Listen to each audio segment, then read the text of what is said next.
தமிழகத்தில் உள்ள பெரும்பாலான ஏடிஎம் மையங்கள் திறக்கப்படாத நிலையில் பொதுமக்கள் தங்களுடைய பணத்தை எடுப்பது எப்படி, அது தொடர்பாக பொதுமக்கள் பின்பற்ற வேண்டிய வழிமுறைகள் என்னவென்பது குறித்து சென்ட்ரல் பேங்க் ஆஃப் இந்தியாவின் முன்னாள் துணை பொது மேலாளர் கோபாலகிருஷ்ணனிடம் நமது செய்தியாளர் விக்னேஷ் நடத்திய கலந்துரையாடலை தற்பொழுது பார்க்கலாம்.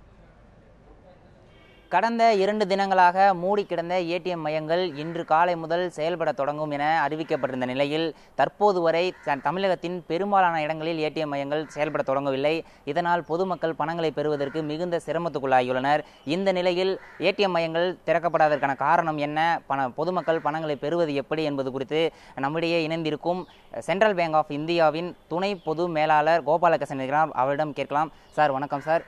இப்போ தற்போது வரை ஏடிஎம் மையங்கள் செயல்பட தொடங்காததற்கான காரணங்கள் என்ன சார்? அதாவது ஏடிஎம் இன்று காலை 11ஆம் தேதி காலை 6 மணியிலிருந்து திறக்கப்படும் என்று அறிவித்திருந்தார்கள்.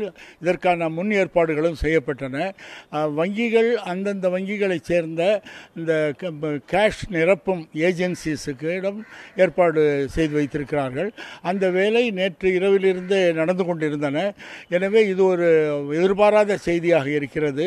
இதர் சில ஏடிஎம்களில் பணம் நிரப்பப்படாதது அல்லது நிரப்புவதில் ஏதேனும் பிரச்சனை ஏற்பட்டிருக்கலாம். அந்த பணி தொடர்ந்து நடந்து கொண்டிருக்கும் என்று தான் எதிர்பார்க்க வேண்டும். இன்னொன்று, ஏதேனும் சிலவற்றில் இயந்திர கோளாறும் இருப்பதற்கு வாய்ப்பு இருக்கிறது. இது மிகவும் வருந்தத்தக்க விஷயம். ஏனென்றால் எப்பொழுது 11ஆம் தேதி பொழுது விடியும் என்று எதிர்பார்த்து கொண்டிருந்த மக்களுக்கு இது ஒரு பெரிய அதிர்ச்சியாகத்தான் இருக்கும். ஆனால் இது வங்கி தரப்பில் ரிசர்வ் வங்கி தரப்பிலோ எந்த ஒரு கோளாறும் இருப்பதற்கு வாய்ப்பில்லை. இது ஏதோ ஒன்று இயந்திர கோளாறு அல்லது தடங்கள், ஒரு தாமதம் அவ்விதமாகத்தான் இருக்க வேண்டும். எந்த நிமிஷமும் இது பணி செய்ய தொடங்கும், பணம் வழங்கப்படும் என்று தான் நான் நம்புகிறேன். சார், அதே போன்று இப்போது ஏடிஎம் மையங்கள் இயங்காத சூழலில் பொதுமக்கள் வங்கியை நோக்கி சென்று கொண்டிருக்கிறார். தங்களது பணங்களை, அதாவது தாங்கள் வைத்திருக்கக்கூடிய 500 மற்றும் 1000 ரூபாய் நோட்டுகளை பெறுவதற்காக வங்கியில் நாடி சென்று கொண்டிருக்கிறார். நேற்றைய போல வங்கிகளில் இன்று ஏதாவது சிறப்பு வசதிகள் செய்து கொடுக்கப்பட்டுள்ளதா? நேற்றை விட இன்று ஒவ்வொரு வங்கியும் கூடுதல் கவுண்டர்களை திறப்பதாக ஏற்பாடு செய்யப்பட்டிருக்கிறது. அந்த வகையில் நேற்று விட அதிகபட்ச மேன்பவர், அதாவது பணியாட்களை அதிகமாக நிறுத்துவதும் மேலும் கூடுதல் கவுண்டர்களை திறக்கும் பணி ஏற்கனவே செய்யப்பட்டிருந்து நடைமுறைக்கு வருகிறது இன்று காலை. அந்த வகையில் கூடுதல் நேரமும் கூடுதல் வாய்ப்பு அங்கு இருக்குது. ஆனால் அங்கே கணக்கு வைக்காதவர்கள் அந்த படிவத்தை பூர்த்தி செய்து அந்த கவுண்டரில் தான் பெற முடியும்.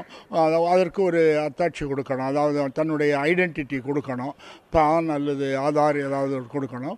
இன்னொரு விதத்தில் தங்கள் கணக்கிலிருந்து, வங்கி கணக்கிலிருந்து பணம் ஒரு நாளைக்கு 10,000 ரூபாய் எடுக்கலாம் என்று இருக்கிறது, ஒரு வாரத்தில் 20,000 ரூபாய் எடுக்கலாம் என்று இருக்கிறது. அந்த வசதியை பின்பற்றியும் பண்ணலாம். ஆனால் ஏடிஎம் வசதியை மட்டும் நம்பிக்கொண்டிருந்தவர்களுக்கு இந்த தாமதம் என்பது ஒரு சில மணி நேரங்கள் அப்படித்தான் தாமதம் இருக்க வேண்டுமே தவிர அதைவிட அதிகமாக இருப்பதற்கான வாய்ப்பில்லை. சார், அதே போல் ஏடிஎம் மையங்களை பொறுத்தவரையில் ஒரு குறிப்பிட்ட பணம் மட்டுமே அதில் நிரப்ப முடியும் என்பது நம்ம அனைவருக்கும் தெரிந்த விஷயமே. இந்த நிலையில் ஏராளமான பொதுமக்கள் ஏடிஎம் நோக்கி செல்வதால் விரைவில் பணம் தீர்ந்து போக வாய்ப்புள்ளது. இந்த நிலையில் உடனடியாக தீர்ந்து போன ஏடிஎம் மையங்களில் பணம் நிரப்ப ஏதேனும் வசதிகள் செய்யப்பட்டுள்ளதா, அதற்கான ஏற்பாடுகள் எதுவும் செய்யப்பட்டுள்ளதா? இப்பொழுது நீங்கள் குறிப்பிடும் இந்த விஷயம் ஏற்கனவே வங்கியாளர்கள் அதை கவனத்தில் எடுத்துக்கொண்டிருக்கிறார்கள்.